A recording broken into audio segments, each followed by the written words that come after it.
Efficiency continued from last week, a little bit. You recall what I was pointing out and asking you to neuralize on your own. I started out with the apparent external situation of people making fun of governing bodies all the way from their family to their church to their political system about how inefficient it was, and then I pointed out at the lateral, at the ordinary level, for things to operate at the height of efficiency, it has to work as a decreasing amount of apparent freedom. And without wrapping it up into a Christmas present for you last week, I was trying to get you to take some of this internally as to what that would mean, the way in which people believe that they should in some way take over the partnership, that people should be in charge of their destiny and captains of their fate.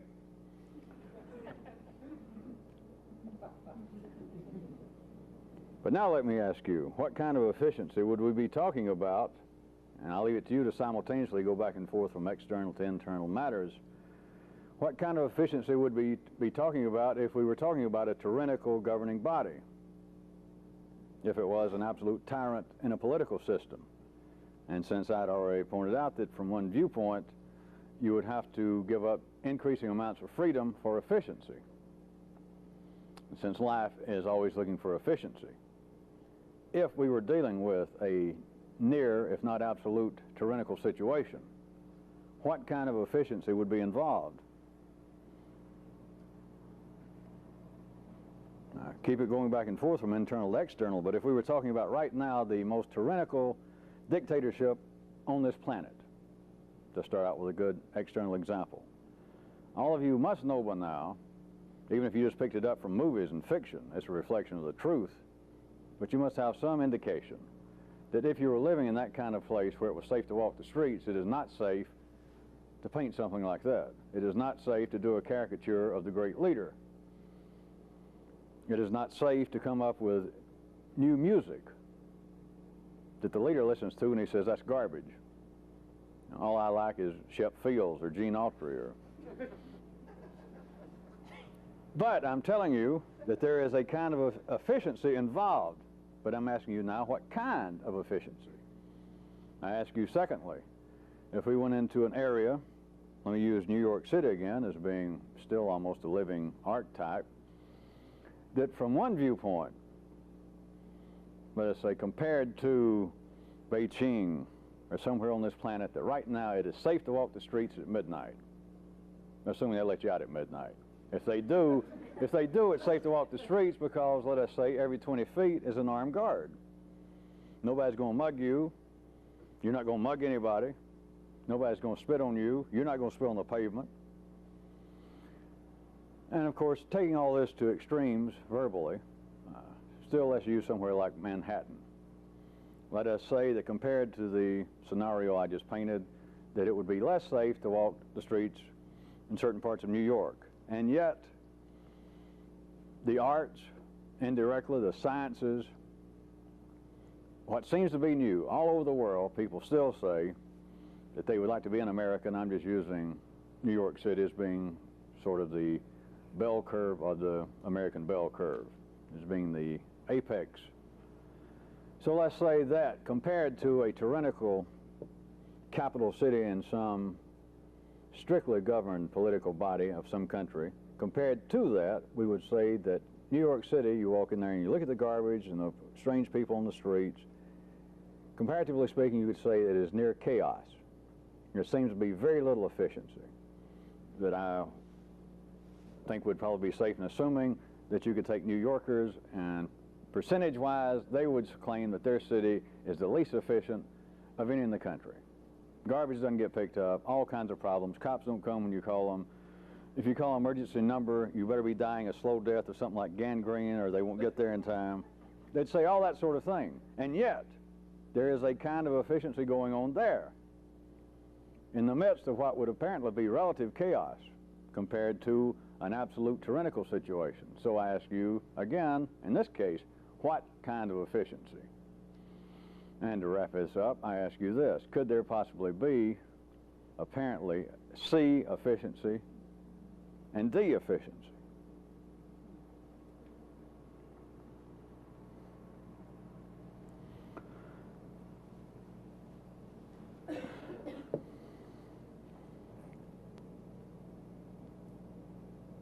if it is looked at, if it is studied from a proper horizontal position, the lowliest, the crudest of creatures, from some mortal viewpoint, perhaps disgusting creatures, can all be seen to play an integral part in the overall ecosystem of this planet. Vultures, worms, maggots, jackals, all the way from that to cuddly puppy dogs and bluebirds. But that, from a mortal viewpoint, I'm not taking you as being a zoological student, that you just read or you see, you hear about the actions of some creature, maggots. I guess that's as good as any, isn't it? Or jackals, possums, vultures, real ugly little creatures.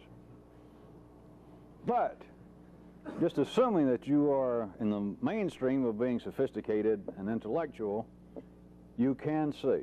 It can be pointed out to you quite easily if you can get past looking at, let's say you're watching some television show on wild, wild creatures, and you get past the point or turn your head seeing vultures down there just eating up some dead carcass and slinging meat and blood everywhere, and as ugly as they are even in repose, and you look away, but then they point out the absolute necessity that if vultures in this area, or in any area, but let us say they're talking about some particular brand of vultures in some locale in which they're operating, which they have the franchise, and they point out that were it not for this, that area would be up to their armpits in dead carcasses. The eco chain of food being passed, energy being transformed and transferred would break down. And they can even point out areas where this has happened before, that one of the creatures fell out of the chain. For a while it almost seemed to be havoc, and things had to rearrange themselves. At any rate, assuming that you are still relatively intelligent, and you listen with one ear, you can hear, yeah, that's true. Worms, everything. The ordinary world now is up to the point, this is no surprise to any of you, surely, that now zoologists, biologists, just observers, naturalists, can now find little creatures that they just discovered, insects that were just discovered in the rainforest of northeast South America, only discovered a year ago, and already someone that's down there trying to make a name and get their doctorate degree, studying this new little creature. They'd never heard of it before, nobody even seen it, but now they see that other things they had been observing were in a chain, were tied to this creature, and had this creature become extinct, or if it was less populous than it is now, they see that some of the things they had been studying and observing and taking as being absolute fact and certainties prior to this, that chain would fall apart. So even though it's a new discovery, they see that this has been playing an integral part all this time. Now, do you not find it curious? You should find this interesting. That human consciousness, ordinary consciousness, cannot do this with humanity. That now any reasonably intelligent, sophisticated person on this planet knows, they just take it as a theoretical given, that everything on this planet right now, from the lowliest insect to the most apparently despicable, ill-mannered creature, is playing an integral part somewhere in the chain of life that transforms and transfers energy, and at the very least indirectly helps keep humanity alive. That this lowly little creature, this crude creature, this ugly creature is playing some part, and consciousness cannot turn right around and see this having any validity in humanity. None. It cannot be done. Ordinary consciousness cannot cope with it. If it did, then we would have something already replacing religion, because there would be no concept of evil. There would be no way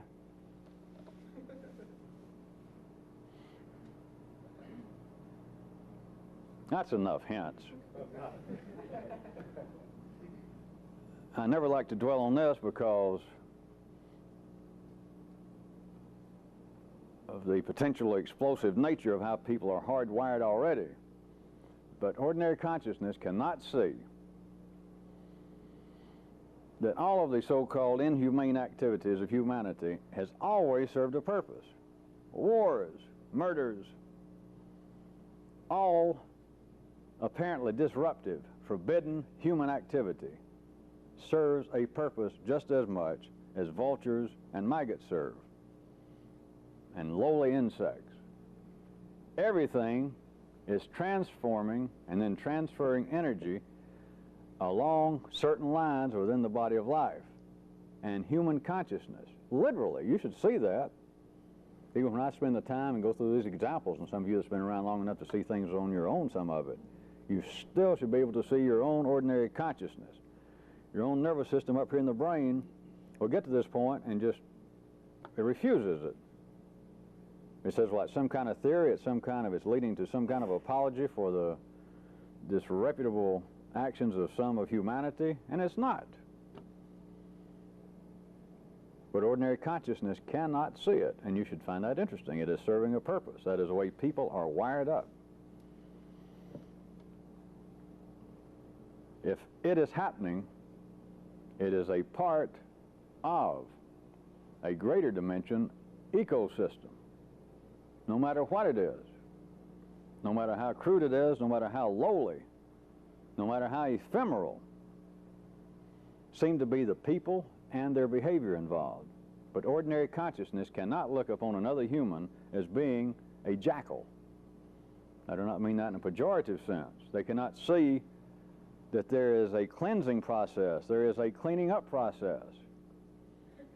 And it oftentimes, to say the least, would fall under a relative heading. If ordinary humanity was using some of my terminology, they'd say this is simply or strictly de-activity. And in some way it should be stopped, in the same way that religions, that life has used religions to say everybody has got to quit doing all this stuff over here.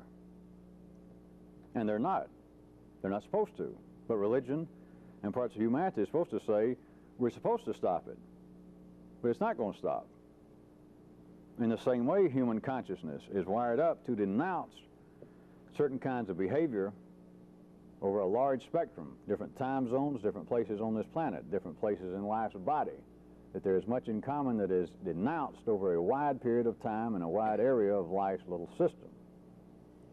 And human consciousness cannot see that there are jackals, there are cleansing processes involved, and they go by the names of atrocities, murders, wars.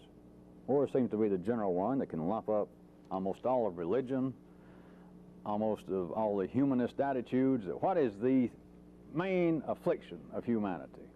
And of course, right now, it seems, of course it's always been this way, right now it's the war, the tensions between the East and the West. We're on the constant edge of a nuclear holocaust. Something's got to be done. Now, I've told you we're not going to kill the planet, we're not going to kill life. I never have told you that it might not be a real good war. Life may take a bath. Life may found a certain new area of unsightly psoriasis. And it takes a good rough stone. It takes some lava soap. It could really be badass, and maybe just take some sandpaper to itself when it finds a bump. It's not going to kill itself. But ordinary consciousness cannot see that everything that takes place is serving a process that in the end is efficient. And it cannot see that everything that happens is an integral part of a food chain. Of course, I'm using food in my sense of the widest sense of it. Exchanging information. If we're talking about trying to identify it as yellow circuit. Transferring what would seem to be human emotions. If we're talking about the blue circuit, and if we get down to the great red circuit down in the mines and out in the fields, we're talking about moving the energy, the oxygen, the blood, the foodstuffs in life's body that is unique to man's position, that they are being moved by everything that happens. No matter what human consciousness adjudicates it to be, no matter what it names it to be, it is in that food chain, and it is an integral part. And consciousness cannot see it. Do you not find that interesting?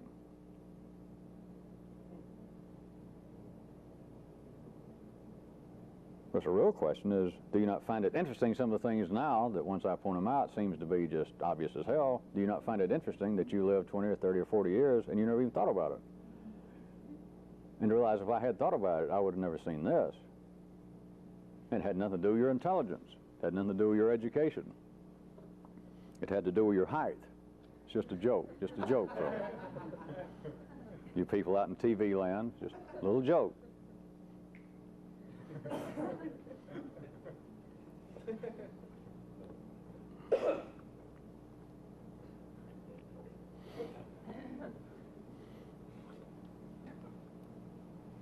Now I'm going to sneak up tonight and maybe next week really start something, shifting. So I'll sneak up a while longer. Some of the things that apparently we have already touched on in the past.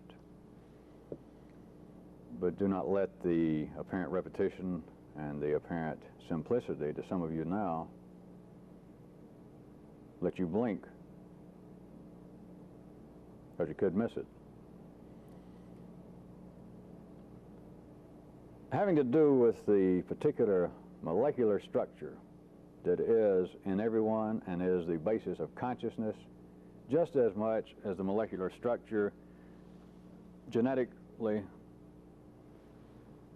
form the size of your bones, the general size of your muscular structure, if you haven't done anything particular about it, your height, the color of your eyes, the color of your hair.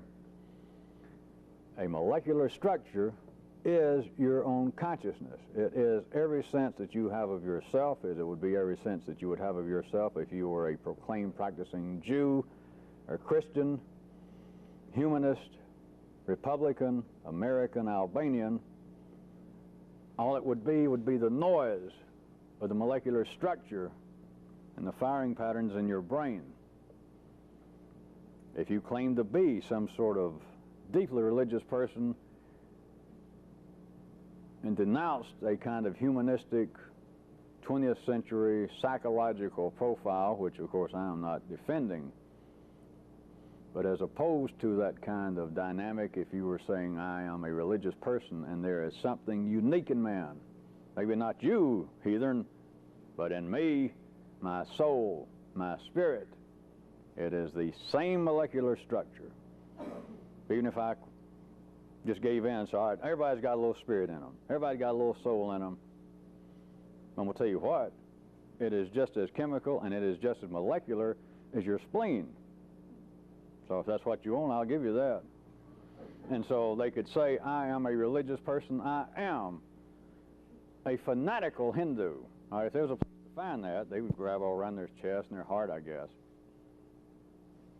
It's the molecular structure of the far end of their developed nervous system, oftentimes known as the brain. So, I want to point out a few things again. First, memory. The ordinary memory playing through WDNA, the memory that is running through the yellow circuit, that is through the apparent ordinary mentation, this unique function of man compared to everything else that you can see and hear and feel and smell and touch. This memory that by now any of you giving any sort of serious effort to the kind of task over the last just few months for you newer people, to find out that you have a laboratory that no one else even notices, that you do not need to go and read psychology or study psychiatry unless you want a hobby, or read statistics on human behavior. Human behavior is you. Your nervous system is the history of human behavior. Your nervous system in you is the history of what humanity has learned. It is the lesser blueprint, it's incomplete, of what life is doing. But this ordinary memory that is running Just all of you should know by now, just give it half a chance. Just get out and run. Let some of the blood get out of the brain. Sit around bored. Sit around apparently watching television or reading. Hear a word, hear a sound, a smell. And a large amount of the ordinary activity of the yellow circuit, the higher end of the nervous system, is in memory. Now, the memory of past hurts, fears, blunders, quite specifically, is doing what? It is help keeping, under ordinary conditions, it is help keeping the molecular structure of your consciousness suitably agitated after the event, and it helps keep you, the person, as is, as you should be. Now, in cruder times, earlier, in different ways, I made many of you even hear me attacking memory. And I'm not now trying to apologize for that. I'm not now trying to soften the blow, because if you understood it directly, I wouldn't have to go through this. I'd just tell you that the greatest boon to consciousness you could do, the greatest boon to awareness, is to forget everything.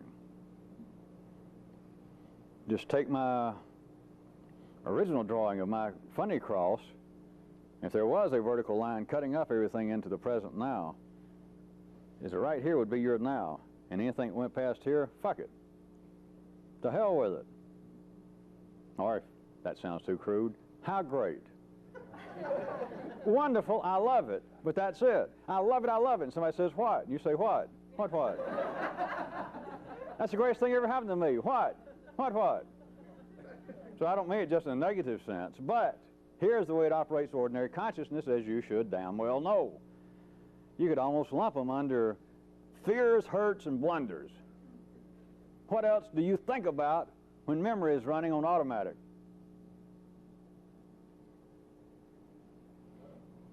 I guess I could strain my little brain and come up with another one or two, but as usual, I think I've about covered it. If you don't think so, you're not looking right. But what is going on? Now, part of life's body has come up with the ideas inside of religion and inside of psychology and inside of some so-called common sense approaches, that there is something amiss with certain kinds of memory, that there are people, that they would say nowadays, who are in mental hospitals, people who are emotionally crippled because they have a kind of uncontrollable memory, like a broken record playing over and over of the time that their father said in a drunken state, well, you little twerp, I'm not even sure that you're even my own son, and to hell with you, and he left the house and I never saw him again. And the person keeps replaying this, the way the father looked, the way he smelled. And in some way, we should be working against this, not just extreme examples, but psychology, of course, using it as a kind of modern-day religion, that life is using it that way. That everyone has these unprofitable memories, whether you have become neurotic or psychotic, or whether it is an idée fixe that is driving you to a funny farm or not, that there are people who have these kind of memories of times you've been cheated, times you were insulted, fears, hurts, blunders. Life, down at the ordinary level, that is, to ordinary consciousness, has not pointed out, has not made it common knowledge by any degree that this is serving a very efficient purpose. And I'm telling you part of what it is. And it's so simple, I'm afraid everybody's going to miss it. It's to keep the molecular structure that is you suitably agitated. For me to say that right here consciousness should be cutting off everything and, hey, great, wonderful, love it, to hell with it. That is not what life has in mind. That is not what life has structured man for. It cannot be. Because if you could do that, just the way I'm describing it in 2/3 of reality verbally, you would not stay suitably agitated. Your molecular structure would begin to, and now I'm making this up because it can't happen accidentally, or if it does happen accidentally, nothing happens of any profit. You become a piece of insufficient. See. But if that happened, just think. Nobody could make you feel bad. You'd have no regret in anything you ever did. If anybody said, one time didn't you do something, and they mentioned something that you should be, if you're ordinary, if you were just decent, you should be ashamed of, embarrassed, humiliated. And they say, I saw you do it, didn't you do it? And rather than start a fist fight, you might say, yeah, I did. But it'd be like saying, what time is it? And you say 7:30. They say, aren't you ashamed? Look ashamed. And unless you had something better to do, or you're still trying to avoid a fist fight, you might go. They'd say, are you really ashamed? You say, yeah. Or somebody'd say, hey, I'm so-and-so. I'm the one who insulted you back in 1963. Do you remember me? And you'd say, no.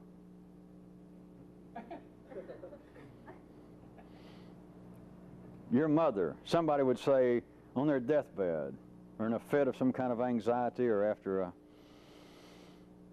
portion of a filthy Manischewitz, they might say, I thought back some of the things I did to you as a child, or one specific thing, and it's finally come back to haunt me after all these years. Do you forgive me? Do you forgive me for what I did? And you say, what? What?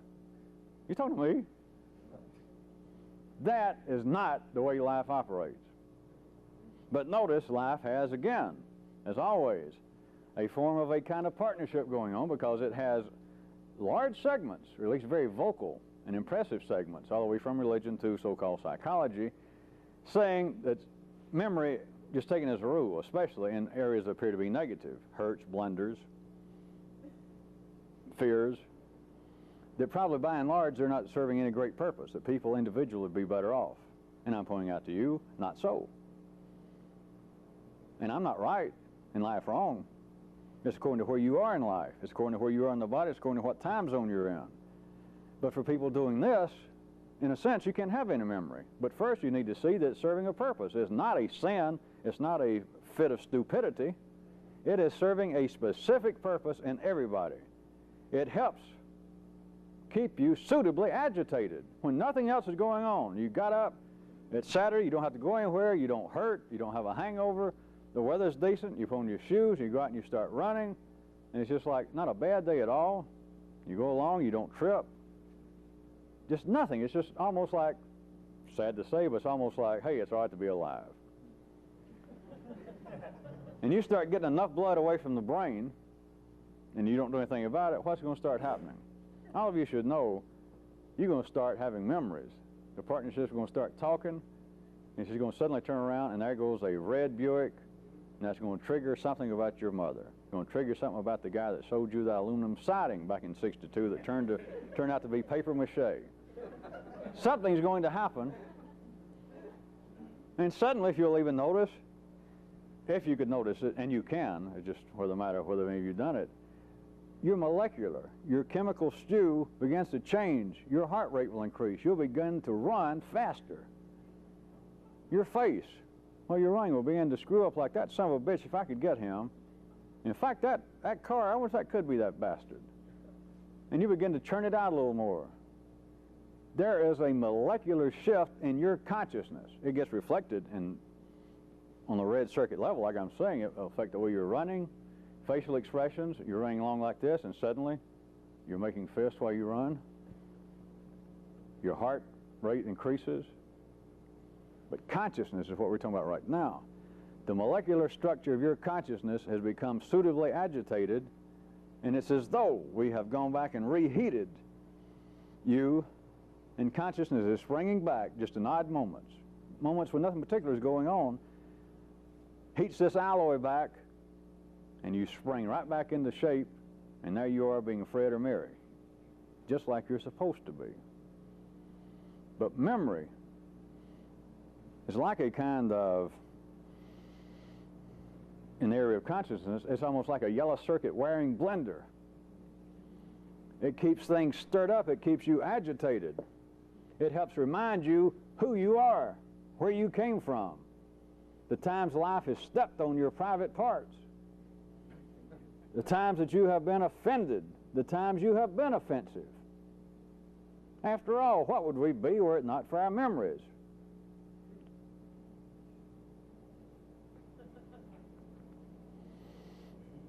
All right, along the same areas.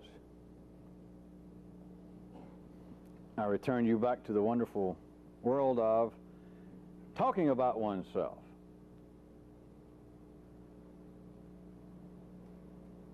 The act of talking about oneself, and forget any sort of psychological explanations, although I could use them as a springboard, and a good while back, some of you know that I started off when I perceived that that was the only way to get people's attention and make this sound as though it were not mystical in the ordinary sense, to start off with ordinary observations that seem to be held by a fairly reasonable size segment of the educated population. So the so-called psychological descriptions of such things as this are not simply incorrect. They just give you, at best, 2/3 of the picture, which is not to say anything, because 2/3 of the picture is not worth anything in doing this. But I'm talking about now the molecular structure of consciousness, the absolute chemical balance. What's going on in your physical brain that we could hold and touch. Forget any spirits, forget any little Fred or Mary inside of you. The talking of oneself is a continual chemical reinforcement.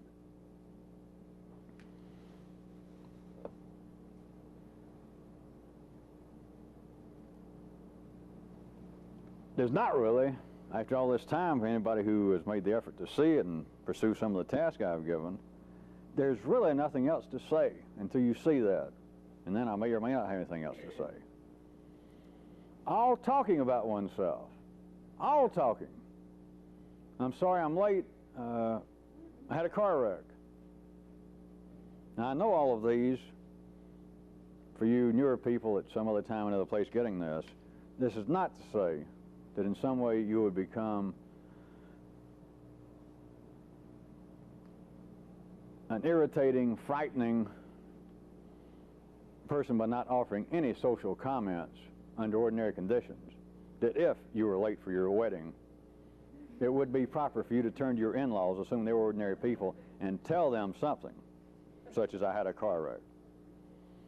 I am talking now in the area of the few people, like among yourselves and among circumstance where you can do it.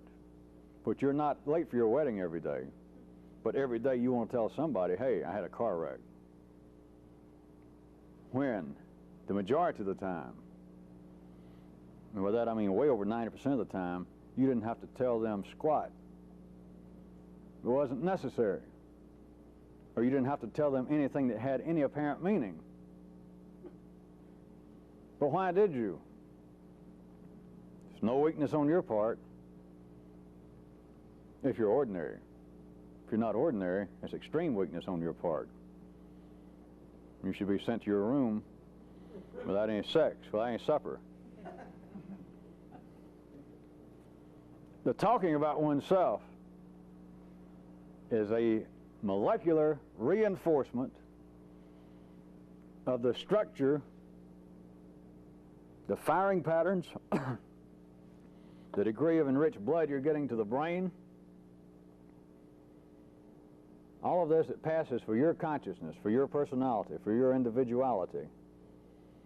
The talking about oneself is a specific and quite physical molecular reinforcement of what you are.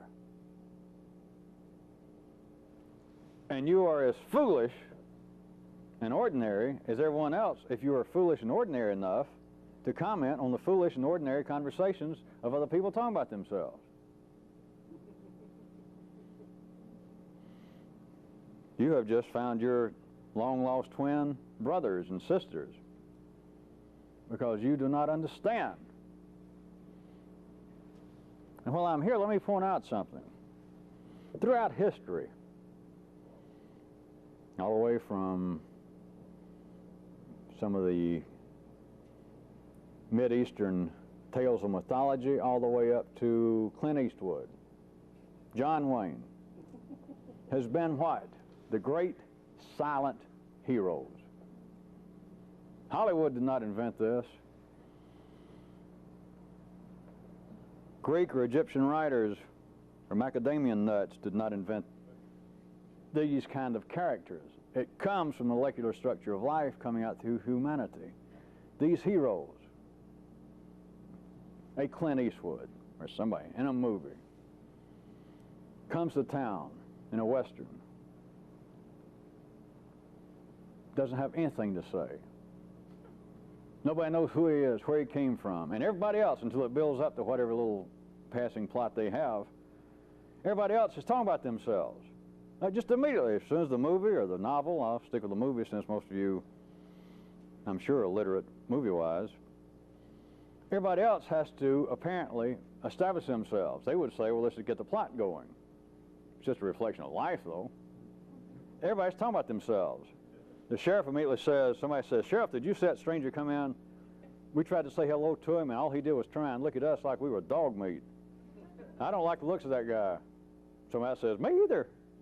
Everybody says, what are we going to do about it, Sheriff? And the sheriff says, hey, guys, he said, you know I've been sick, and ever since that horse stepped on my hand, my shooting hand ain't that good, and plus, I'm 65 years old.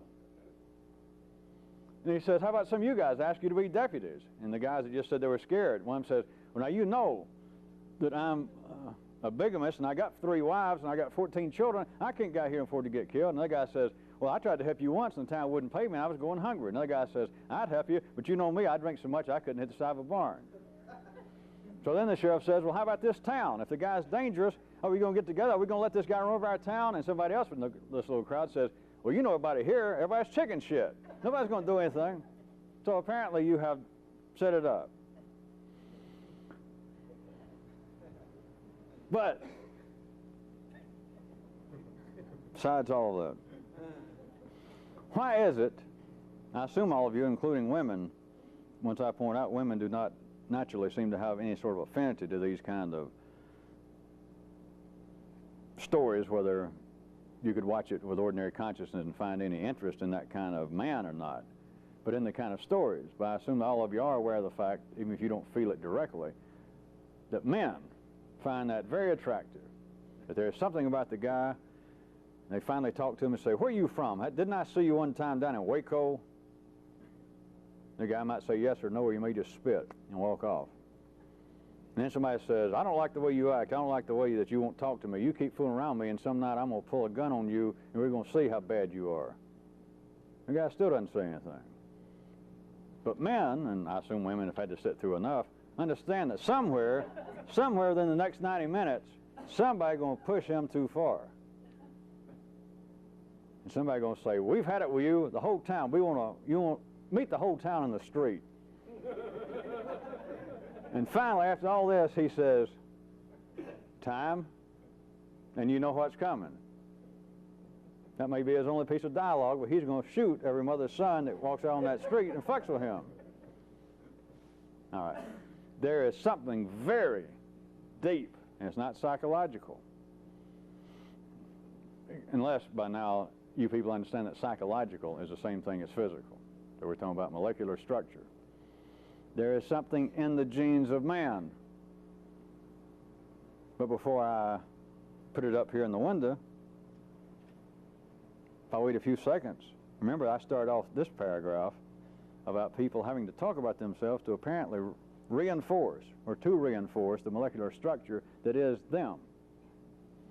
Why is it that those who seem to be silent can be felt by many people as being heroic? All right?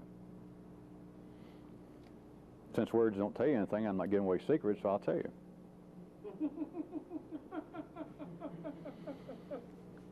It's as if people see the silent ones as being so firmly and well structured that they don't need to have to reinforce themselves verbally. And it's heroic. It's awe-inspiring. It's frightening to some people. But the aspect of it being heroic, when all the person does in the movie, almost, is not say anything up until the final fight scene, the big climactic scene. Up until then, almost all the person does is say nothing while everybody else seem to be suffering from ordinary diarrhea of the mouth. Everybody else is talking about themselves and what they've done, how many people they killed, how they're going to kill him, the kind of crap up with which they shall not put much longer, why they don't like the guy, why he can be had. And every time they show the guy, nothing. And they seem to hate him more and more. Some people seem to fear him more and more. Some people begin to look for him as the hero more and more. Apparently, he does not have the same need for verbal reinforcement of who he is as the rest of the characters do.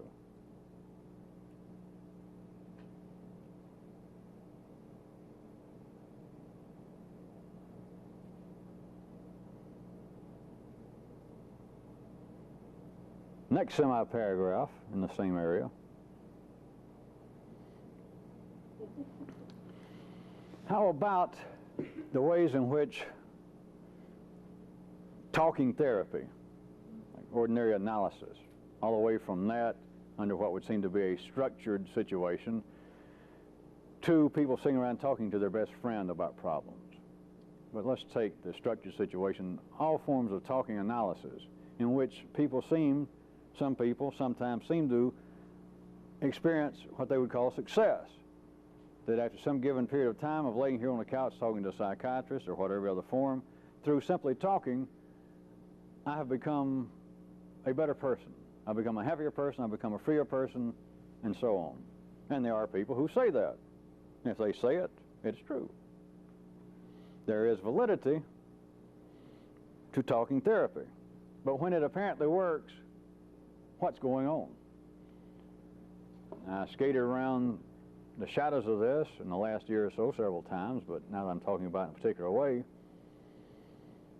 let me suggest to you some other possibilities. As I said, since I assume, and I'll tell you the truth, hope is not important, that most of you have never been in analysis, but I guess you know it from reading and movies, you don't have to just limit it to that. At times you may have sit around and slept all night, maybe some old friend you used to have, and you guys or girls would talk about certain things, and maybe one night you'd smoked a little pot or you had a little wine, and suddenly you'd been talking around areas and you'd talked about psychology and philosophy and stuff for months or years. Maybe one night you finally said, you know what, it just seemed like something brought it up. Maybe even you begin to cry there at 2 or 3 in the morning, just you and another guy, your best friend, and you said something like, you know what, maybe you've been talking about a movie you've just seen. God knows what you're talking about, and suddenly it's like something opened up and you said, you know what, I've always hated my brother, my kid brother, and there's no reason for it.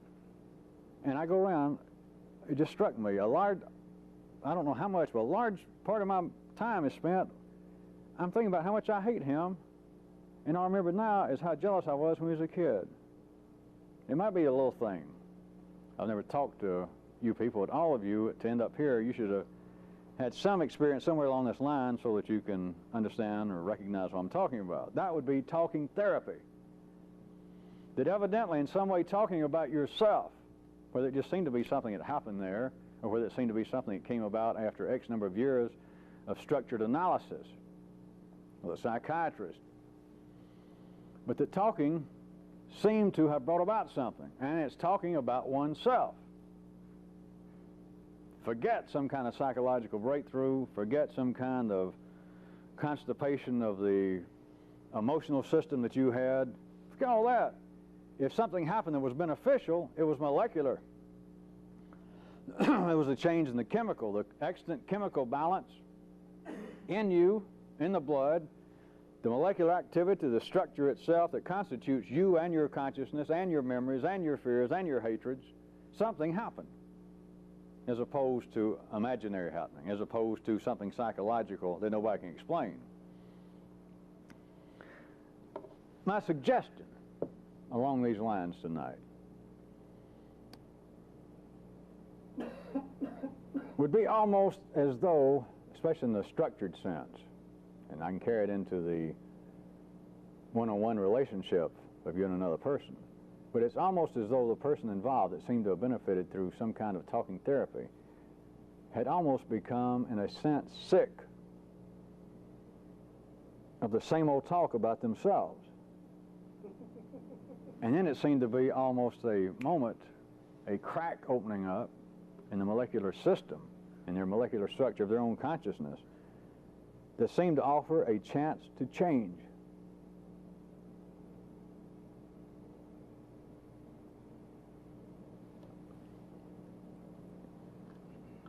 What seems to be forms of talking therapy.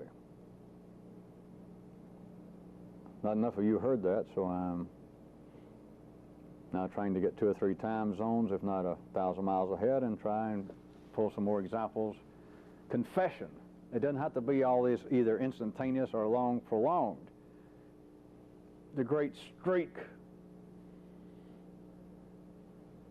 of genius still going through religion that life has brought out, the Catholic Church's confession as a structured something, as a structured activity, is a form, if it's done by certain people under certain conditions in a certain way, it is a form of talking therapy.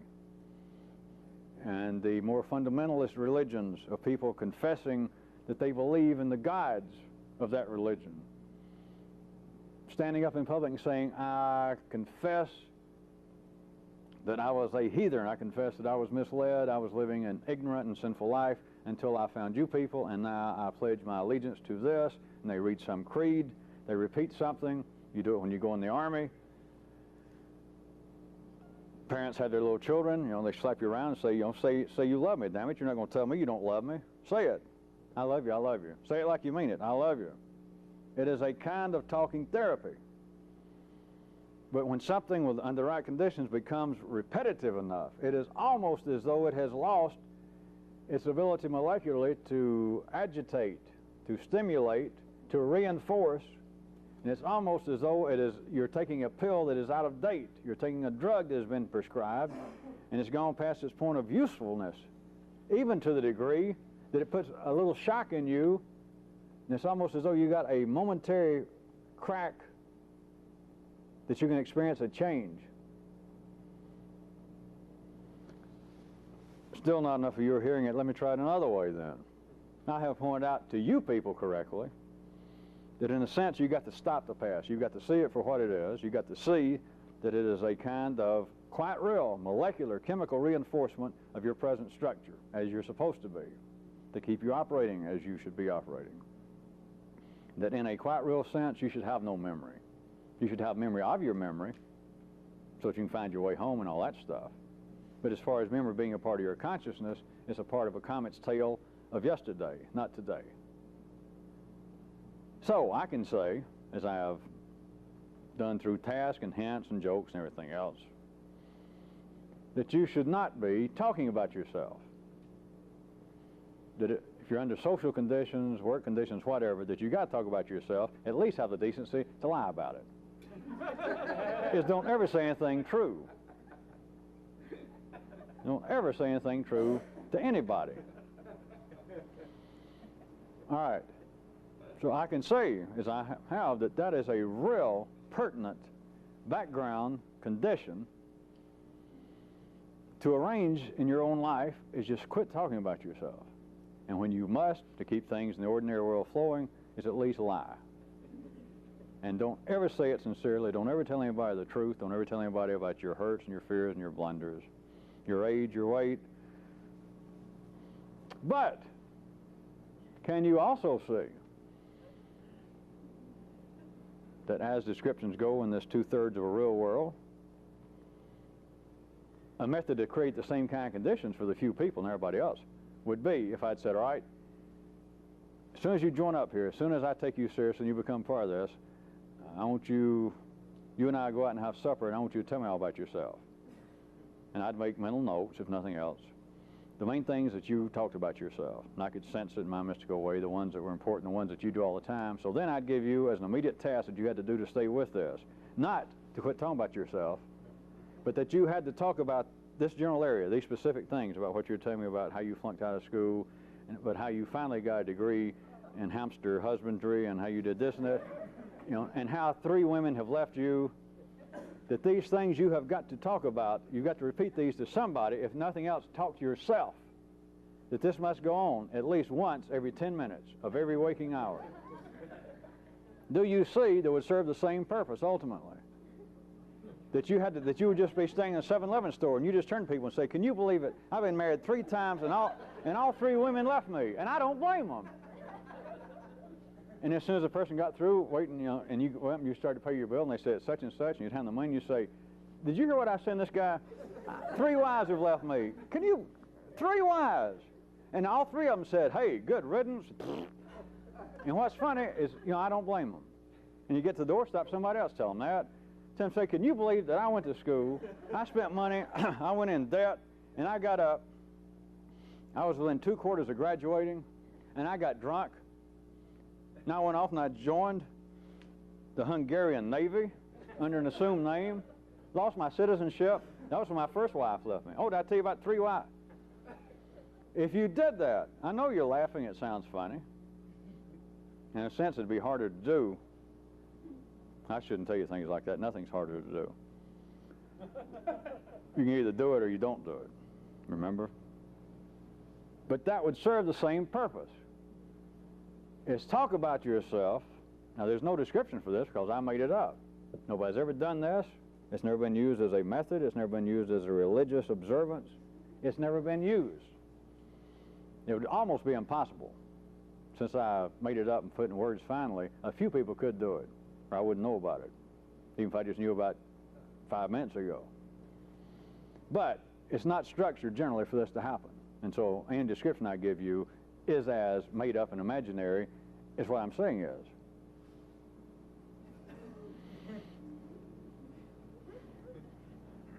But if you were to take my suggestion or my directive that seriously, that I said, "You've got to do this, and for whatever reason you're attracted to this activity, trust me, do it. And do it like I'm saying. And if I get any sensation you're not doing it, I'll throw you out." But let's assume that you're passionate enough already that, yeah, I'll do it. Whether I understand or not, I'll do it because you said do it, and I'll trust you until further notice.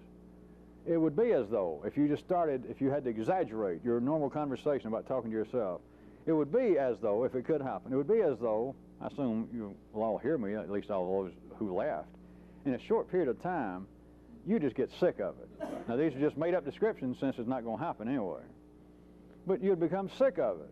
Just imagine if you heard this over and over, me just taking 60 seconds to do this thing about staying in a 7-Eleven store and telling all these strangers, just one after another, and move away 10 feet, 30 seconds later, and turn around to somebody else and tell them the same thing. You kept on and on. How long would it take before you'd never mention that again? And not really sure why, maybe. It would be as though, you love pizza. What do they call it? Negative reinforcement in psychology. And you think pizza's going to be my downfall. And so somebody says, "Hey, we're going to put you in a room. You don't have to pay rent. We're just going to feed you pizza as long as you want it. And you eat pizza day and night for whatever it takes. 90 or 100, 200 hours. And finally, you come out of that room, and just the word pizza makes you go, ugh." All right. Does anyone see any similar connection? It is the same thing as always if you can find the true opposite. Most people can't find the true opposite because it doesn't exist in a 3D world. But that would be the opposite of never talking about yourself. That is somewhere in the neighborhood of what I was trying to get some of you to say a few minutes ago when I said that talking therapy does apparently work in the horizontal world. But therapy, when it works, talking therapy, is a molecular change. This would be the same if a psychiatrist gave you a pill. It would make you emotionally feel better about your mother or about everybody. And they got those pills. You don't have to go to psychiatrists. They got them on street corners. But anyway, if you went to a psychiatrist and paid the big money from a legitimate pharmaceutical house, and he talked to you for a while, and he said, "Do you want therapy or do you want medicine?" And you say, "Well, I'm in a hurry, give me the medicine. Will it work?" And they say, "Well, as it so happens now we know areas of the brain that this kind of depression," you say it's your mother, you think, and all that, I'll be glad to talk to you if you want to pay for it, if you want to come back. If not, just depression in general, drug X, we know, we'll get over there and go in a certain place, and you won't be depressed every time you take this drug. And the side effects you can live with. They're minimal. And let's say that they know more or less what the general side effects are, and he tells you, don't be driving a tractor trailer, and you say, "Okay, I'll change jobs. At least I get dizzy, but I'll take the pill," and sure enough, you are not any longer mad at your mother, because every time you take the pill, you're not mad at anybody.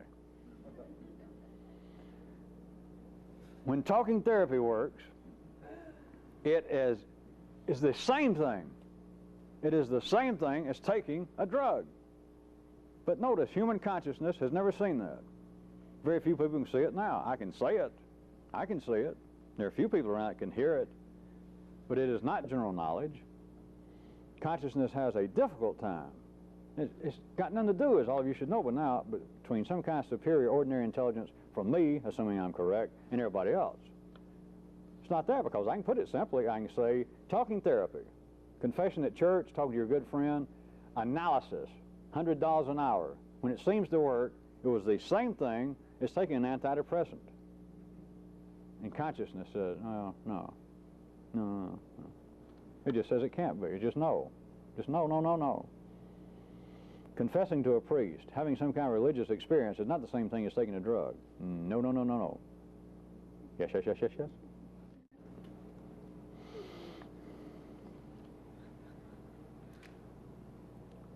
About the past, let me point out something else.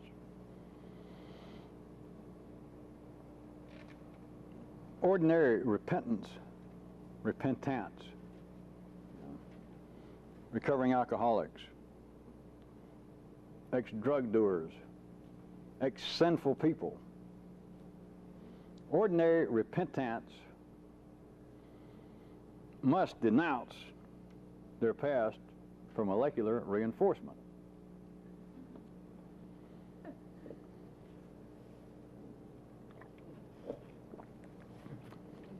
How about AA, Alcoholics Anonymous, is a prime example of life at work. According to all reports, I say that to cover myself so that you'll know I've never been there. Well, I just thought I've never actually been to one, but by all reports, a large part of what they're doing is a kind of talking therapy. And people get up and they have to tell their story. They have to announce, I am an alcoholic, and I'm here. I hope you people will help me. I hope the organization will help me. I hope my participation will help me. And then they tell about the horrible things they've done, what brought them to this despicable place in life. They have to denounce the past. All repentance, T-A-N-T-S, repentance, must denounce the past. It is enforcing and reinforcing this change. We won't go into how much is a real, how much is apparent. It's some change. If they, let us say, were an alcoholic, that they were physically consuming X amount of alcohol, and now they've stopped, and they're here in this organization. They've got to denounce the past. Not just remember it, they must denounce it.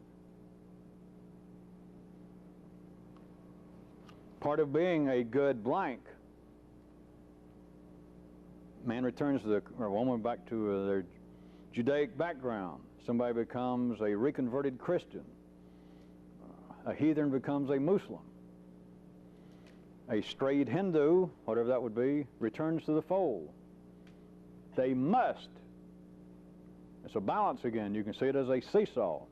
The more that they feel inside their own molecular self, the more they express that they have become a repentant. Then the seesaw is, the more they feel that, the more they must denounce the past. In other words, the greater that seems to be the change, the more beneficial it seems to be the change, the more vehemently, the more vocal, the more constant must be the denunciation of the past. It's everywhere. You don't have to be an alcoholic going to meetings. They can be somebody who just simply apologizes for the way they treated you at last year's Christmas party. But the more that they molecularly seem to be caught up into, I must apologize for this, here it is, Christmas again, pretty soon they're on you like flypaper everywhere you go, and every time they have another drink, they're back saying, are you sure you forgive me? I mean, really, I'd been real tired you don't know. My aunt had just died, and I'd been out of town. I had to fly here back for the party, and I don't know, it wasn't anything personal, and I thought about, oh, yeah, do you forgive me? Yeah, I forgive you. 5 minutes later, they're taking you to show, are you sure you forgive me? I mean, tell some of these other people, say it out loud, say you forgive me so I can really get over this. They have to denounce the past. Now, back to part of the curious activity that I keep pointing to and that you should be discovering for yourself. On the contrary, if we looked at undergoing this as a kind of repentance, which I've never said, I've never used that term and I'm not now, but you should see that it is a kind of additional dimensioned reality behind ordinary conceptions of a repentance or a rebirth or a new birth. That this, the way I'm describing it and the way that I am to some degree succeeding in this lifetime and life is of getting people, a few of you, to feel and to experience that molecularly I am changing. And that there is no question of some kind of psychological change, there is no question of some kind of spiritual change, that you can feel, you can experience that what is taking place is as molecular as if I had had my liver pumped out, or that I had had Earl Scheib redo my spleen. That it is a real change and it's affected everything. It is simply a change and it's in the molecular chemical structure of what is me in toto. But on that basis, that is that I can now operate in areas of the nervous system. I can feel it, I know where it is, I can operate there because that's the only place that I can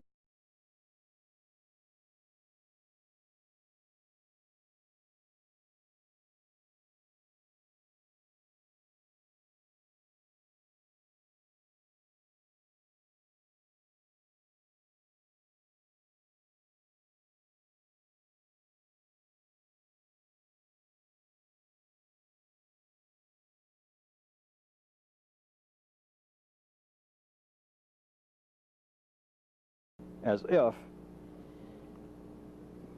I had had my liver pumped out, or that I had had Earl Scheib redo my spleen. That it is a real change and it's affected everything. It is simply a change and it's in the molecular chemical structure of what is me in toto. But on that basis, that is that I can now operate in areas of the nervous system. I can feel it, I know where it is, I can operate there because that's the only place that I can understand this. That's the only place that I know how I got here. This is the only place that I can look around and I'm not limited to a binary world. To that same degree, then this new part of the nervous system, this new part of the brain, you could say is a kind of rebirth, a new birth. And you could say, I'm not ever going to use these terms, but you could say, all right, I have repented from being my ordinary hardwired chemical self, and I'm now this. But the correct conditions here in is that you never mention your unsavory past, because to do so would be to begin to reinforce it. You can't denounce that which you did. You can't denounce that which you apparently were. You could truly become a poet and let one of your rhymes be like, get in the morning and say, it's such a joy to see that I was only me. The hell with it. Of course, you got to understand it to do those kind of rhymes. You cannot denounce your past. If you do, you start becoming it again. Now, the reason I went to trouble bringing this up is not to simply repeat about the kind of useless mechanical talk about one's past, because many of you would already say that you can sense some real validity to not just babbling about yourself constantly, but then, if not out loud, between you within the partnership is the kinds of things of denouncing your past. Let's say that you no longer drink, if for no other reason because I said you can't drink and stay in here. But let's say it would be quite common within the partnership arrangement over the last X number of years since you quit drinking because of me, that now you can be out jogging along the highways of life. You constantly look down on a nice stretch, little wooded area, and you look down and there are damn beer cans, bottles broken in the street. And the partnership begins to talk about the kind of slobs that do that. And you might even have the feeling that me and the partnership are so enlightened right now, I can even momentarily remember that I'm almost certain that once or twice in my life, I have finished a beer while driving along the highways of life and went, but that's still no excuse. I don't do it anymore. You denounce your past. But it can go into the guise apparently finding fault with somebody else, or believing that life in some way is not operating in the most efficient manner, or else why would life let people roam up and down our beautiful highways, the highways of this planet, and it's littered. I mean, people are going to drink. Of course, I don't even drink anymore, which gives me one step up on people like that, because now I remember what a slob I was. You would get a few beers, and you'd think nothing about just throwing garbage out the window. Jesus, I'm glad I'm not like that. Of course, now I'm putting words on some things that you, in particular in this case, may not put in words. It could be pictures. But you denounce your past, and you're making a mistake. But notice how far away that takes you from being a real repentant. And if you don't watch it, how you can get people get spooked by you, even your own family, which you're not supposed to let happen. But to change enough that people sense some change and then not denounce your past and they can't even get you to, parts of life body, sometimes known as other people, find that highly, it ranges between this. They find it highly irritating to somewhere over here to near frightening.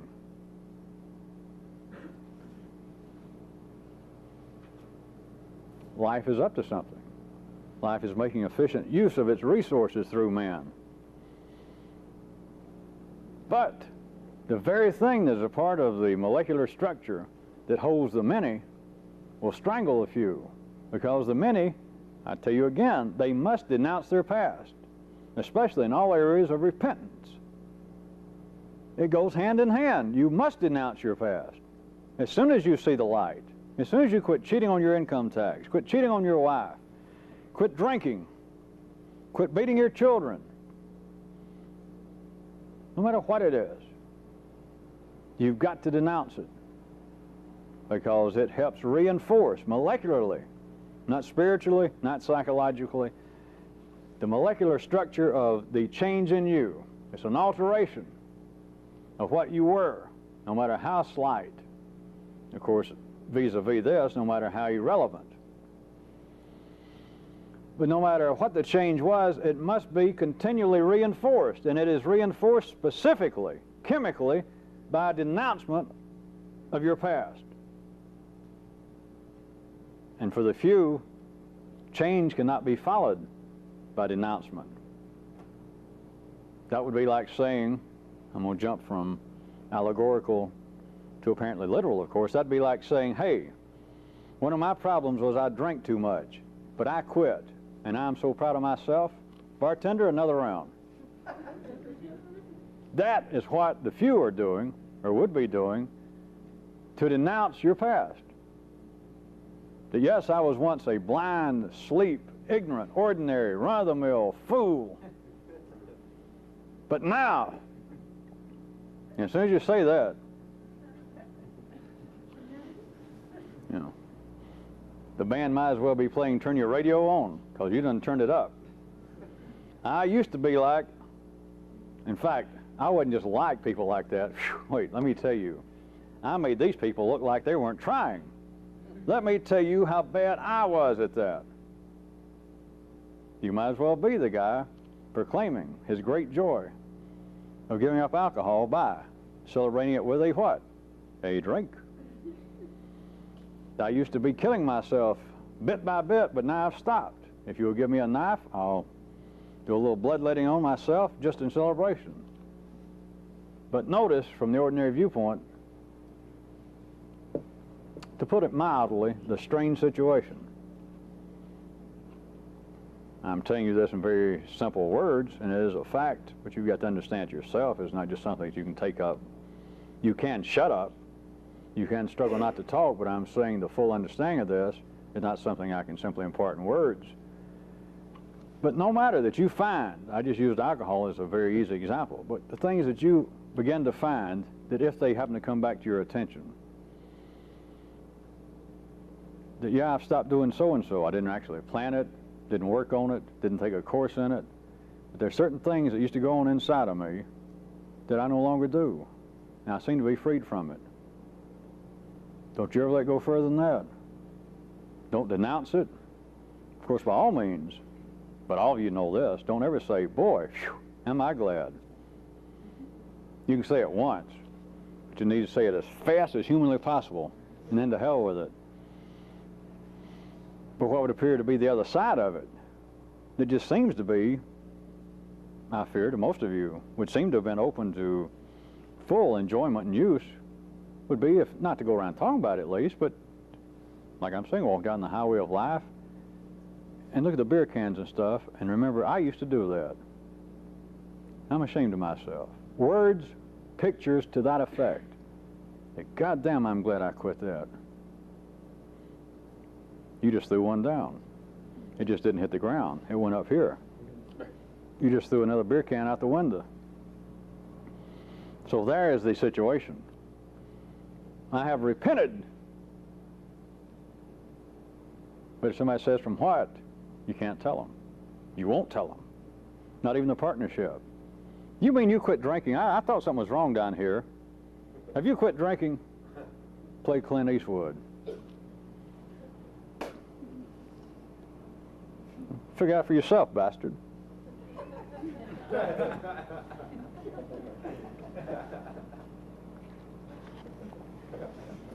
Or the partnership try to entice you. Boy, I bet you feel a lot better since you quit drinking, don't you?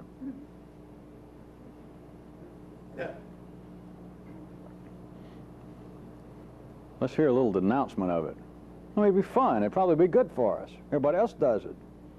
And molecularly, it would be good for you if you were part of the many. And the sensation of people wanting to stand up at parties and talk about the major breakthrough I made through an analysis finally. That I finally confronted my homosexual dreams, and I admitted them to the psychiatrist, and he said, oh crap, that ain't nothing. I've heard a lot worse than that. I've had worse dreams than that. God, I feel good. All the way from that to somebody saying, I have reconverted to my religion, and now I don't worry about anything. The gods have forgiven me my hateful past. I feel so much better. And they set up times in many religious situations, all the way from cults to organized, recognized religions, to testify, to stand up and say, hey, I was a wife beater, a husband beater. I was an egg beater. I was a drunkard. I was this, and now I'm not. And people say, yeah, right on. It was a terrible thing I did, the kind of life I've led. It's a good old time bear meeting. And people say, yeah, whether they say it outright or not. Many people go, yeah, that's true. And the person doing it feels better. It's not their imagination. It's not the God saying, good for you, good for you. They're reinforcing a change, a molecular change in them, not just a change in behavior. It's not just I was drinking and I was going to lose my license or maybe kill myself 5 years early. There has been a molecular change in their consciousness, in the apparent, their feeling of their own partnership, and by denouncing what they were prior to this, reinforces the change molecularly. Words does that. Words do that. Words also does that, according to where you're from. And where might that be?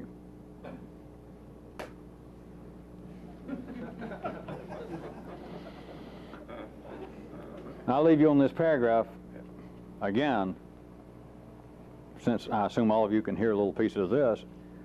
The interesting arrangement wherein the few people doing this throughout history, you cannot denounce your past. If I do, and you also, have to drag this out somewhere more publicly. It has to expand to some degree to stay alive, to serve life, unless it was a absolute project based upon an oblique attack toward the truth. In other words, unless it was all a kind of project. You cannot take this into life's body, into the other areas, on the basis of, hey, you people, we used to be just like you. All of you people don't like how you are that showed up here, do you? And everybody goes, no, not completely. All right, we used to be the same way, but we ain't no more, and boy, are we glad, because boy, was that horrible. You know how horrible you feel at times? And I go, yeah. We hated it too. Don't you hate the way you feel horrible and some of the things you do? And I go, yeah, yeah, yeah. And they're waiting to know what. Unless it was some strange way in which I found to do this or had to do it. That is not the way, at least it's not the way I've dealt with you people, as you see. The heart of it is not on the basis of announcing what you were. I didn't ask anybody how much you drank. I didn't ask them to tell you all the sad stories. I didn't ask any of you people anything. I don't even want to hear your damn story. I know it. You heard one story, you heard them all. You seen one person, you've seen them all. I just said, quit drinking. And there's no discussion about it. I did tell you it had nothing to do with morality.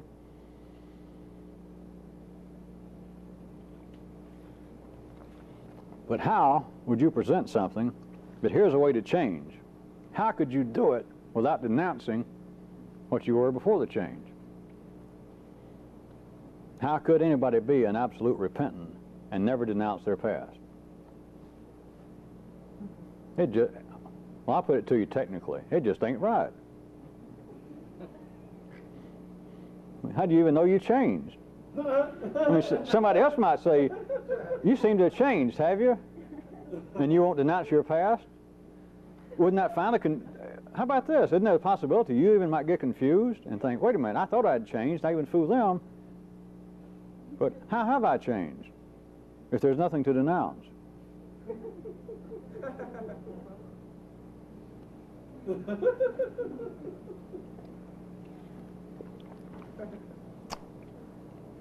It certainly doesn't seem as stable and sure as being a good Catholic or Jew or Buddhist or Republican do it.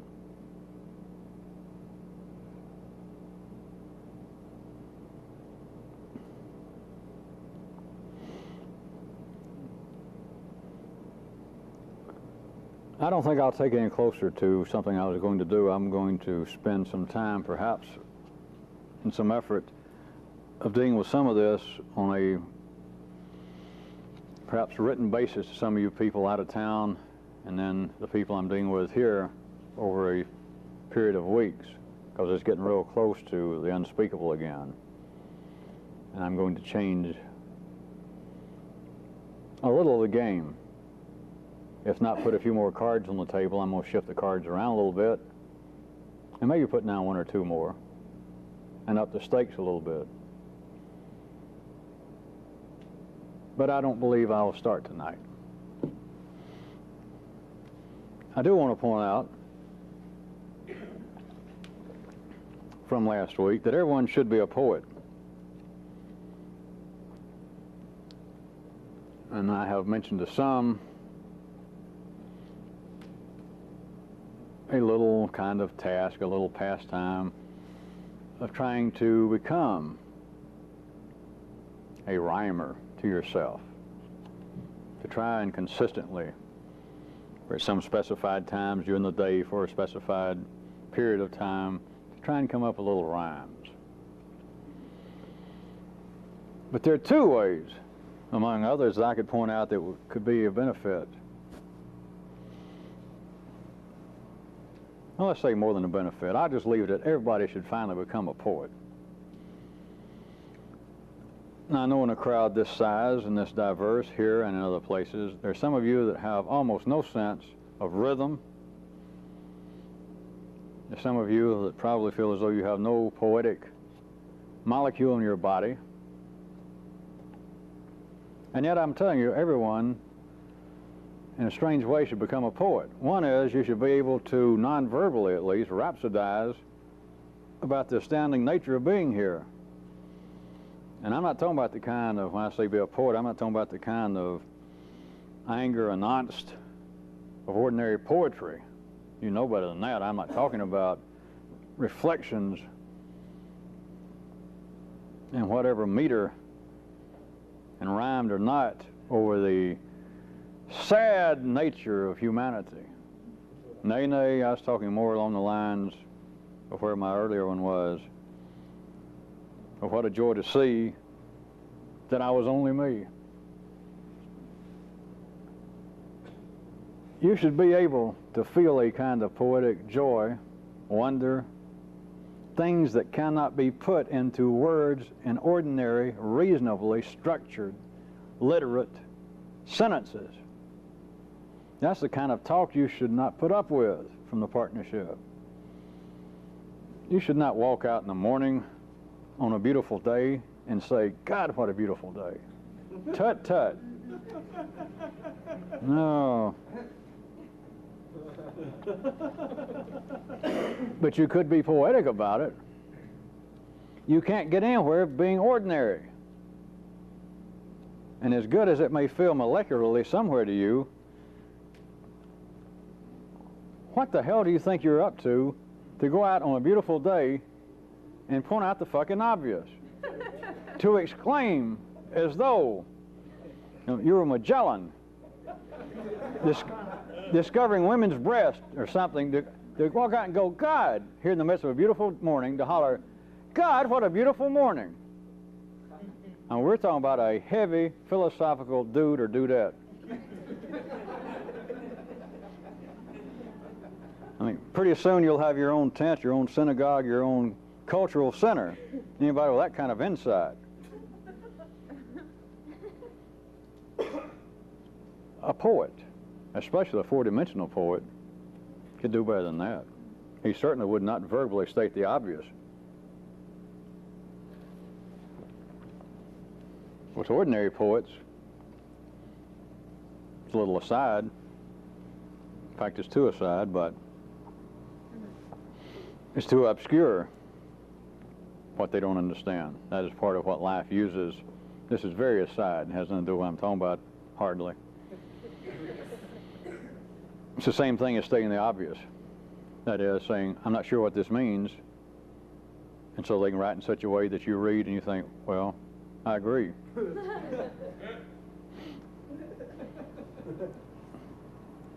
But you should be able to be poetic in the sense of being non-verbally capable of expressing, non-verbally, the joy, the bewilderment of being here. You cannot do it in your own molecular self. Whatever degree you ever felt that, you already felt it. You've already worn it out. If you felt it once, that was it. It is a new one. But there is another side. The second aspect of me saying everyone should be able to be poetic is this. It's quite specific. It is a form for which I was going to describe it a little bit, and the kind of task I'd given about people trying to make up rhymes constantly. It's like a small internalized form, a private form of you attempting to return some semblance of insanity to the world. It's a reasonably proper project for each man and woman.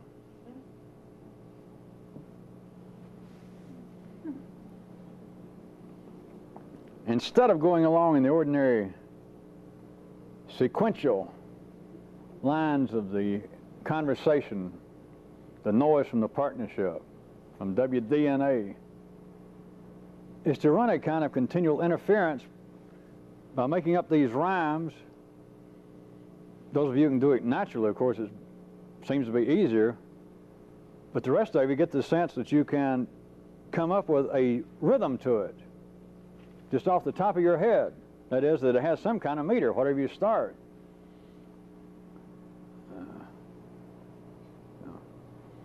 It's such a joy to see, da-da-da-da-da-da, it's such a joy to see that I was only me, da-da-da-da-da-da.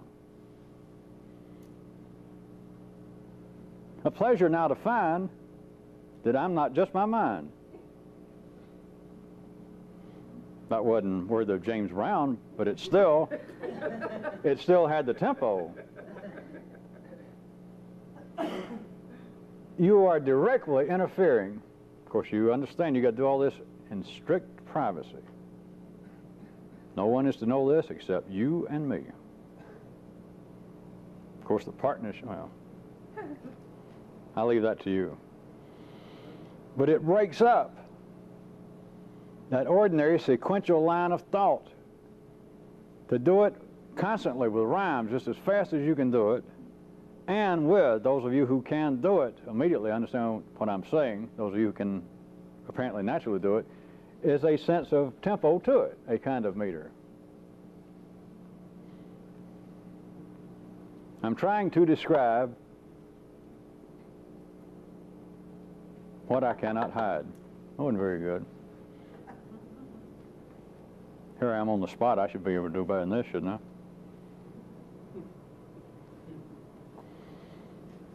Is to continually, that you're running along, you're walking, you're driving, the partnership, the noise says something, is to break up through making these little couplets. That's just the easiest. That they must rhyme, that just whatever comes first. First thing, beer cans in the road. It must have been a toad. That's not very...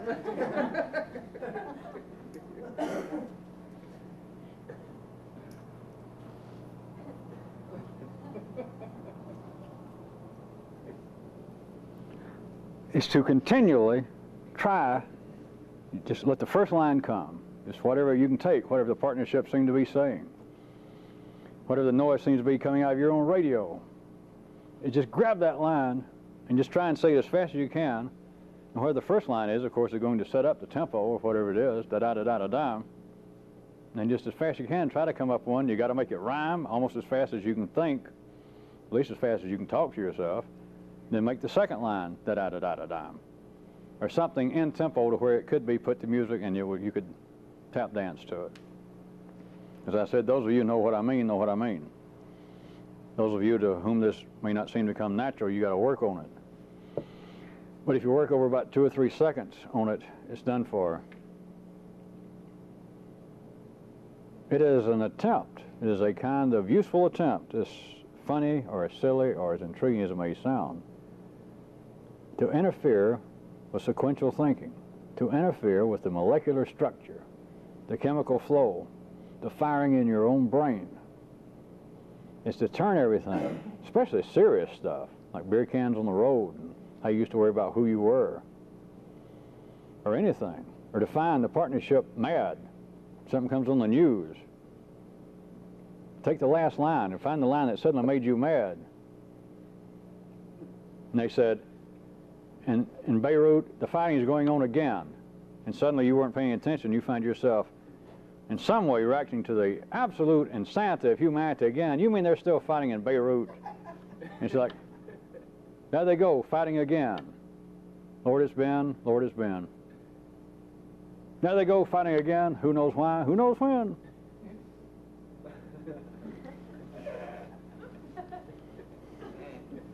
There they go, fighting again. Hey, give me a bottle of gin.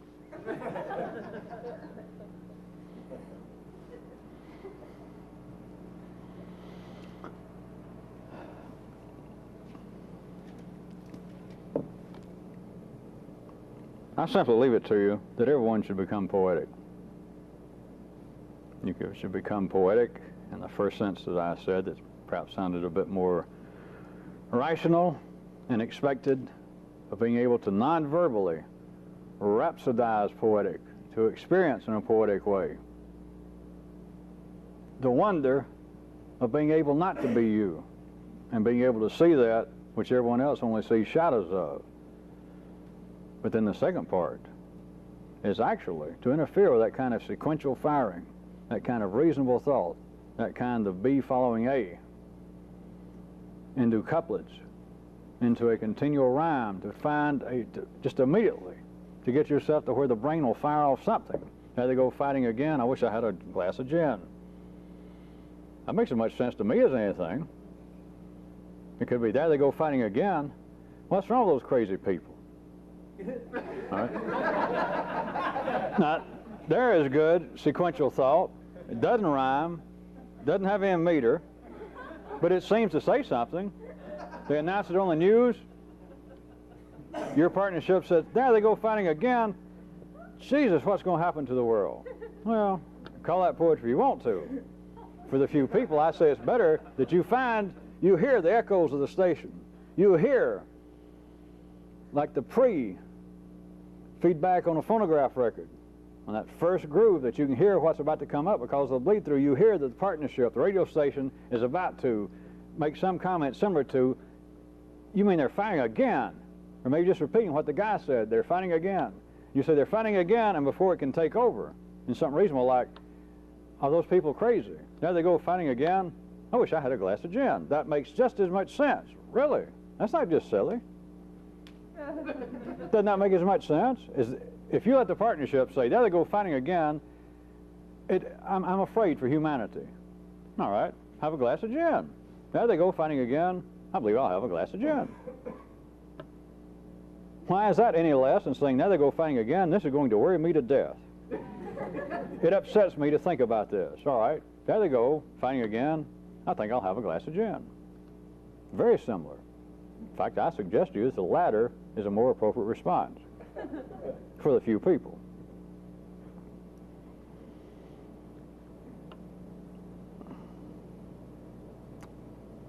Since I do plan to change the game slightly, or as I said, either put some more cards on the table or just up the stakes a little, one more thing I can't resist throwing in that I may or may not ever return to.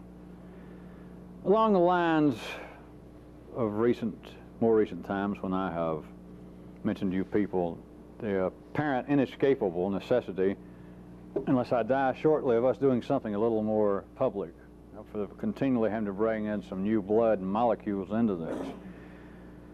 And I've entertained and even asked for, based on your experience thus far, what would you suggest we do? What do you think would attract new people? What would you think would be a way to do something that's never been done? All those kind of little things I've asked you about before to get you to try and agitate your own system, if not entertain me at times.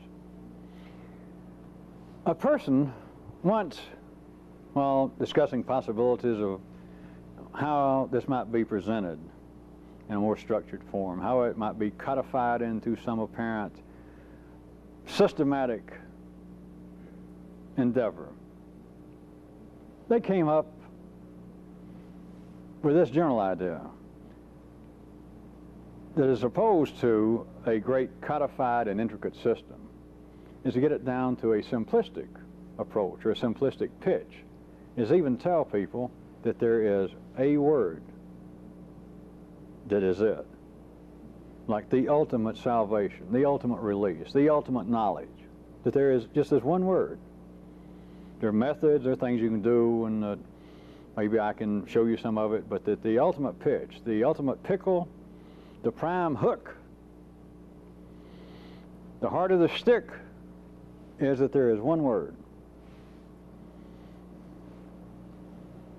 All right, last week, you recall, I was pointing out that another one of life's genius strokes within the structure that we call religion was in that great area of so-called Christianity that had it down to Jesus saves.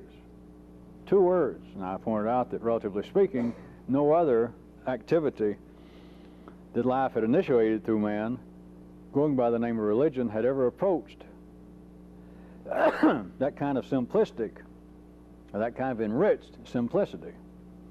Almost all-encompassing, enough to intrigue over half the world's population. To put it very crudely, and not very good for the few, but apparently have attracted the majority of humanity by Jesus saves. But the person's kind of noodling around and thinking, and what did I think of it, and was it a good idea? The truth is, after me telling you last week that Jesus saves was it, I'll have to cover myself a little bit and tell you what. There is one word. There is an improvement on Jesus saves or Elmer saves, the God save. There is one word. Person didn't know it, they were just talking, or maybe I could come up with something. There is one word. There is a word. So what I mentioned to you last week about Jesus saves being a kind of centerpiece that for our day and time an almost undiminishable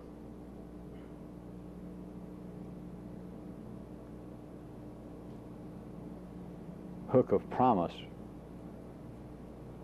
could be simplified, because there is one word.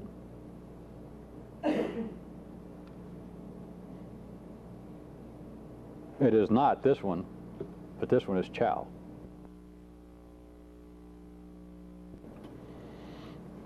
The task I want to bring up to date from last week about poetry. I want you, everybody, quite seriously. Couplets are the easiest. Start off with couplets, the things about, here I stand before you now, and aren't you glad I ain't a cow?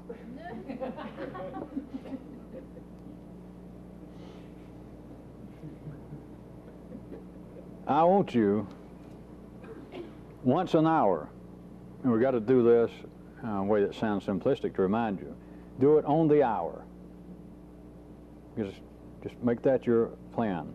But every waking hour, for another, I told you to do the others for 2 weeks, the 3 a day, but scratch it up until today. But starting now, I want 2 weeks, and I want a poem on the hour, every hour of your waking day.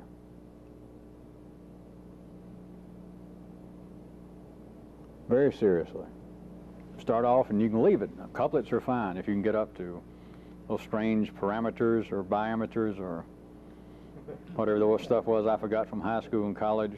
But couplets are fine, or as I said, good religious limericks even. You know, there was a girl named Tucker or whatever. But couplets are fine to start and to end with. But I want one an hour. Try and set your clock. If you get up at 8 o'clock, set it 5 before 8, so that you start off. But to remind yourself, just set it on the hour, wherever you are. Just turn, just whatever it is. But get the damn thing out, and you can't work on it. You just got to turn around. If you're driving and you notice, here it is, coming up. I just happen to look down, the second hand is coming right up on it, and just look out your window and say, there goes the Jaguar car. If I had that, I could go far. You can't sit around and worry about it. You can't work on it. Here comes the hour and I'm not ready. Boy, it's a good thing my name's not Betty. You got to get it out.